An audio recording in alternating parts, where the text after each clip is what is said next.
शिकार। शिकार? हाँ। अरे केथू का शिकार? अरे शेर बाघ चीता। शेर बाघ चीता? हाँ। अधर के हमान के चीता? अरे नालायक, तुझे बंदूक नहीं दिया हूँ? अरे बंदूक तो है, घाम पावत हिय तो धाय धाय छुटत हिय, अब तू ऐसा पावत हिय तो ठंडिया से ठुस ठुस पहले पागल हो गया है। एक काम करो, चलो जंगल के पास चलते शिकार करते, कोई लड़की मिल जाती शादी करने के लिए करते। चल जा। चलो। आपके तू शिकार करल जाए।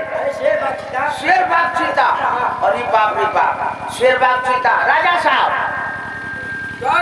जंगल में शिकार खेले चलत हवा, शेर बाघ चीता मारे के तो जंगल में चला, जब शेर बाघ चीता मारे के बोलो, जब जंगल में हलिया शेर दौड़त आई तो शेर के आगे आगे तू दौड़िया। ठीक है, इसके बाद शेर पाछे पाछे तोरे दौड़ी।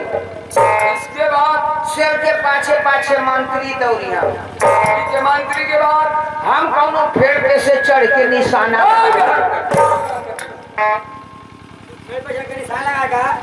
शेर माजी नहीं खा जाएगा नालायक। अरे हाँ, वो छोड़ा जाएगा।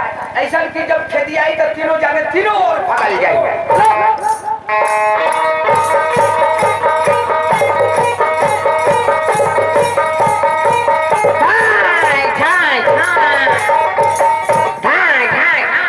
दरबारी क्या मार रहा है? ठाई ठाई क्या है ना देखा थोड़ा कैसे उलट ले यहाँ से आपको लेके क्या मारे? पूरा उलट दे ले। क्या? बहुत